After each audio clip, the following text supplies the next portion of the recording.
जिस प्रकार हम अपनी बिटिया का विवाह करते हैं, बहन का विवाह करते हैं, तो सबसे पहले जाकर के क्या देखते हैं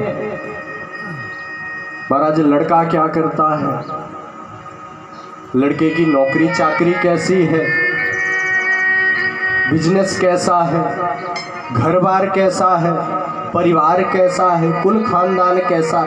और जब हम उस प्रक्रिया से पूरी तरह संतुष्ट हो जाते हैं, हृदय कह देता है कि हाँ, हम अपनी कन्या को इनको सौंप सकते हैं, तो हम अपनी कन्या का वरण कर देते हैं।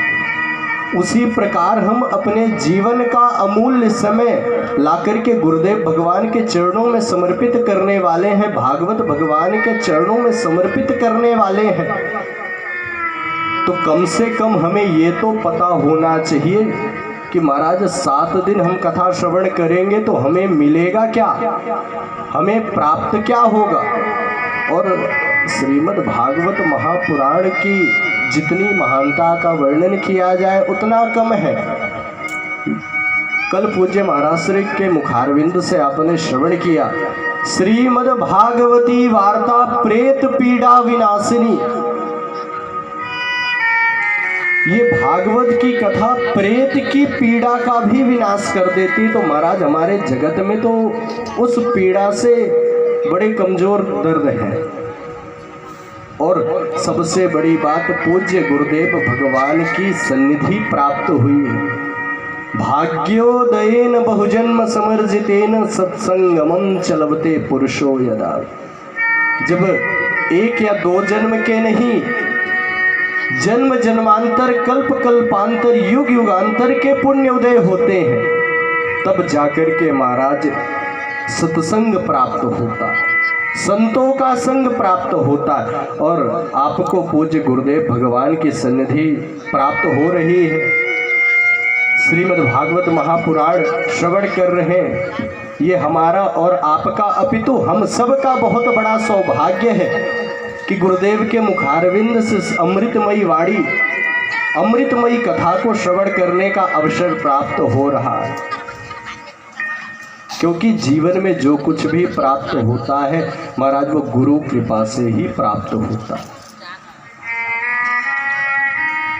अगर जीवन में मणि मिल जाए, चिंता मणिर लोक सुखम सुरद्रु स्वर्ग संपदाम प्रयच्छति गुरु प्रीतो वैकुंठम योगी दुर्लभम। अगर इस जगत में किसी को मणि मिल जाए तो महाराज वो इस जगत का सुख ले सकता है। उसे कह दे महाराज गाड़ी चाहिए, गाड़ी दे देगी, बंगला चाहिए, बंगला दे देगा, ऐश्वर्य चाहिए, ऐश्वर्य दे देगा। लेकिन अगर उससे कहा जाए कि भैया हमें स्वर्ग का सुख चाहिए, तो वो मणि भी हाथ खड़े कर देगी कि भैया that is out of my capacity, ये मेरी क्षमता के बाहर है। बोले चलो स्वर्ग में सुरद्रु स्वर्ग संपदा, स्वर्ग में पहुंच गए, सुरद्रु मिल गया। सुरद्रु अर्थात कल्प वृक्ष। वहां जाकर के महाराज स्वर्ग का सुख मिल गया। जैसी मन में इच्छा जागृत होती सारे सुख मिलते जा रहे। लेकिन अगर उस कल्प वृक्ष से कहा जाए कि हमें श्रीमन नारायण भगवान के चरणों का दर्शन करा दे, तो वो कल्प वृक्ष भी हाथ खड़े कर देगा कि भैया तुझे स्वर्ग का सुख चाहिए तो वो मेरे सामर्थ्य में है, तुझे जो जो चाहिए वो दे सकती हूँ। लेकिन अगर भगवान के नारायण के श्री चरणों का दर्शन करना है तो वो मेरे भी सामर्थ्य के बाहर है। परंतु प्रयच्छति गुरु प्रीतो वैकुंठम योगी दुर्लभम।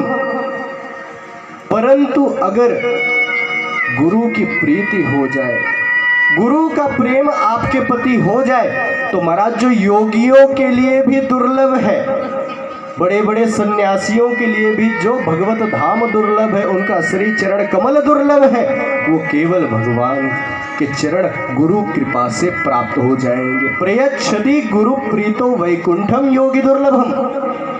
बोले महाराज चलो हमारे जीवन में तो गुरु है, लेकिन फिर भी कल्याण नहीं हो रहा। तो बोले महाराज गुरु तो है, लेकिन अभी गुरु की दृष्टि आपके ऊपर नहीं पड़ी।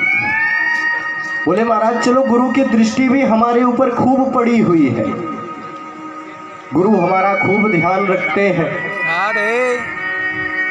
तो बोले चलो गुरु की अगर दृष्टि भी पड़ी हुई है तो जीवन में धैर्य नहीं है, और जो जीवन में सबसे महत्वपूर्ण है, धत्ते धैर्यम तो यो भीष्मा।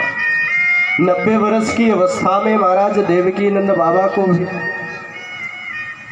कृष्ण की प्राप्ति हुई, तो कारण क्या था महाराज, उन्होंने अपने जीवन में धैर्य रखा हुआ था, धैर्य था जीवन में, और गुरु वाक्यों पर विश्वास था। तो हमें अपने मन में कभी ये संशय नहीं लाना चाहिए कि महाराज गुरु की कृपा नहीं। एक गुरु जो होता है महाराज वो प्रेम खूब देता है, खूब आपसे प्रेम करता है, परंतु कभी कभी आपको प्रताड़ित भी करता है, अर्थात कटुक वचन भी बोलता है। तो उसका ये तात्पर्य नहीं कि वो आपसे क्रोधित है या रुष्ट है, महाराज वो परीक्षा लेता है कि इससे मैं अभी तक प्रेम से बोल रहा था, ये मेरे प्रेम को सहन कर रहा था, इसको थोड़ी सी प्रताड़ना दे करके देखता हूँ, क्या ये मेरी प्रताड़ना को सहेगा। तो इसका ये तात्पर्य नहीं कि महाराज उनकी कृपा में कमी हो गई, उनकी ममता में कमी हो गई।